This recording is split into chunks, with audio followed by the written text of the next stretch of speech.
Television presenter of the controversial drug-busting show, Sizokthola Xolani Khumalo, has devoted his time in dealing with the drug issues infiltrating our society. Khumalo, who recently made headlines after a suspected drug dealer allegedly died in his interrogation, has launched the foundation to deal with the very issues covered on his show.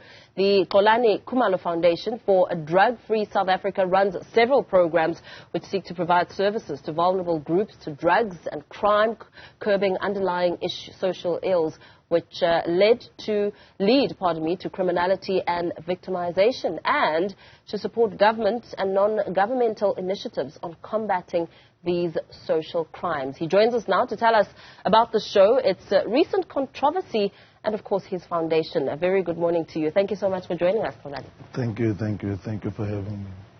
I mean, you have launched something groundbreaking, I suppose, looking at the passion that you embody in your show, going after, alleged drug dealers.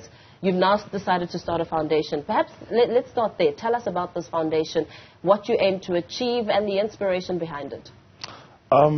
What I can say is the foundation is an extension of what I used to do on TV, or what I've been doing on TV. Because we look at the whole drug justice system and how we want to improve it, or rather how we want to get into it.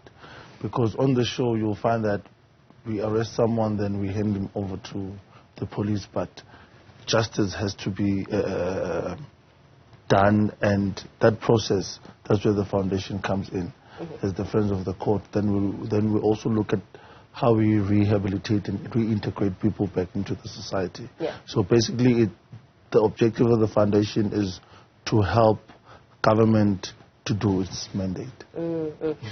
It's a matter that seems very close to your heart. I mean, just watching the intensity on the show as you go after these alleged drug dealers.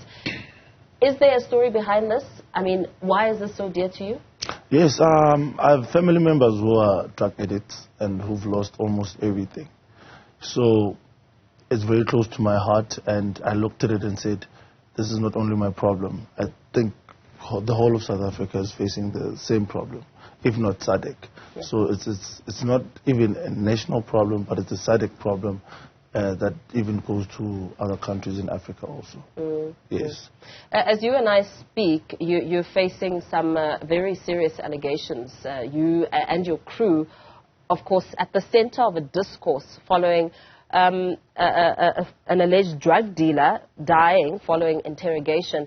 What's happening with that matter? I mean, as you and I were speaking just now, you said what I used to do on the show. Does it also mean that the show's been cancelled? What's the status there?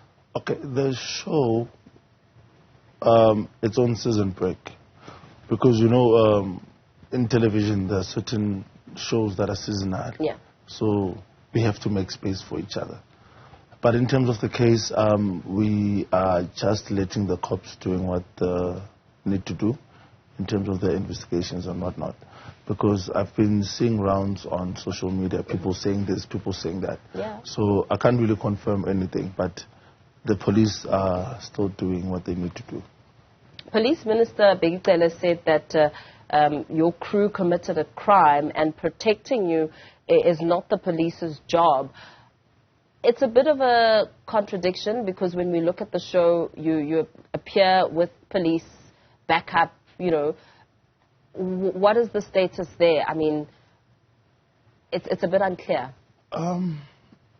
I was very disappointed to see that statement from the minister, because of, if he says we've committed a crime, already he's charging it. He's already saying these people have done it. So that's quite disappointing, because he should have said, let his department investigate. But we're still doing what we need to do. And I am working with law enforcement, with local law enforcement forums, all the policing forums and all the stakeholders that has to do with safety in townships, in towns, and CPFs and everyone. So the fact that there are case numbers, it means there's participation from subs. Yeah. So I don't understand when someone says subs is not involved or they shouldn't protect us. We've committed a crime.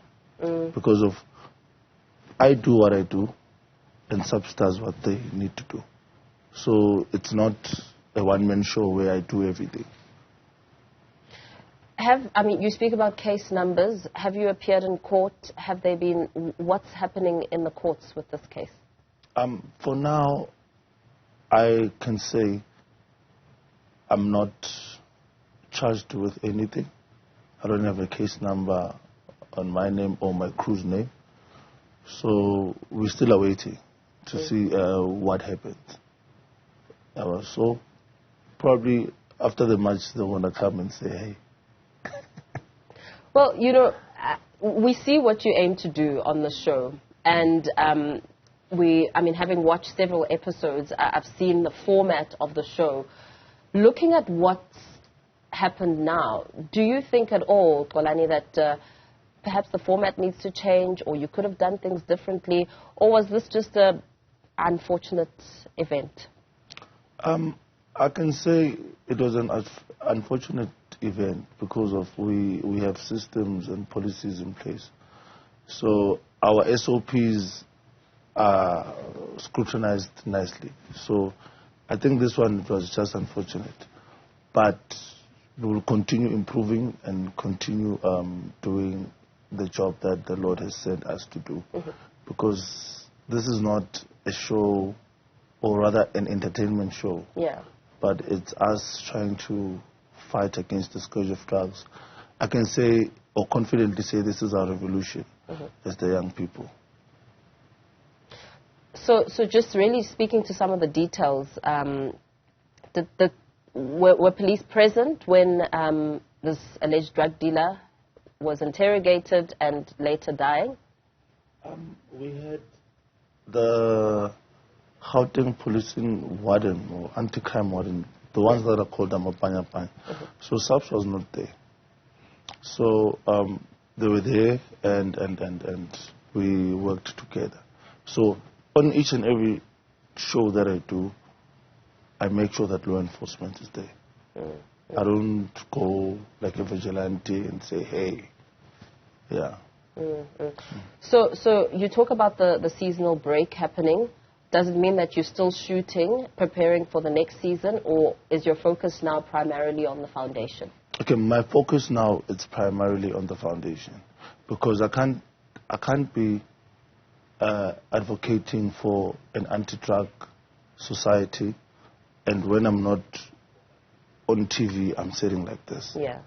That is why if the show stops, the foundation continues.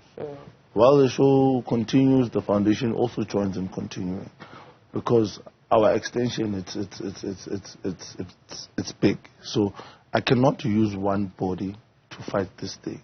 That is why we have other organizations that we are partnering with to make sure that we fight against this thing of drugs. So as you partner with these organizations, what is the overall objective here? Are you hoping to perhaps get some drug addicts in rehab? What would please you as you try and make your mark within the space? As part of our objectives, making sure that we are creating a drug-free country, it means we have to take care of our people that are affected by these drugs, be it the drug addicts, the mothers at home, the family that's surrounding these people, because they're also directly affected. So what we need to do, or rather what we ought to do is to grow in that space and make sure that all the programs that we have are implemented, because we are strongly guided by the National Drug Master Plan, of which it was supposed to be implemented a long time ago. So that's where, as a foundation, we come in to say, we have a drug master plan and it's not implemented. So it's our objective to make sure that we implement it. And where are we falling short as a nation, looking at the scourge of drugs, looking at the number of young men and women who are falling victim? Where we stand is we are in a position where we can't really predict what's going to happen in 10 years' time. Yeah. We can't really say, as a developing country, this is where we will be, professionally, economically, and skillfully, because of the people that are supposed to be trained, or rather being prepared for the future, are dying now. So for me, this is a terrorist attack, and it needs to be attended as such. So saying this is a drug problem is not actually a drug problem. It's us allowing a terrorist attack into our own country and blaming systems and blaming departments for that, forgetting that there's human resources behind that process or that procedure or that department. So with the problem of corruption and people not doing their jobs, we will find ourselves in a position where we are done as a country. Yeah, yeah. So as a foundation, we are there to tackle that in partnership with all the organizations and all the industries. Very well. Thank you so much. Thanks for coming in studio to talk to us then. All the best with your work and, of course, that case. Wrapping it up there with the TV presenter of the show, Sizokthola Xolani Khumalo, talking about his foundation and touching a bit on the controversy surrounding that case.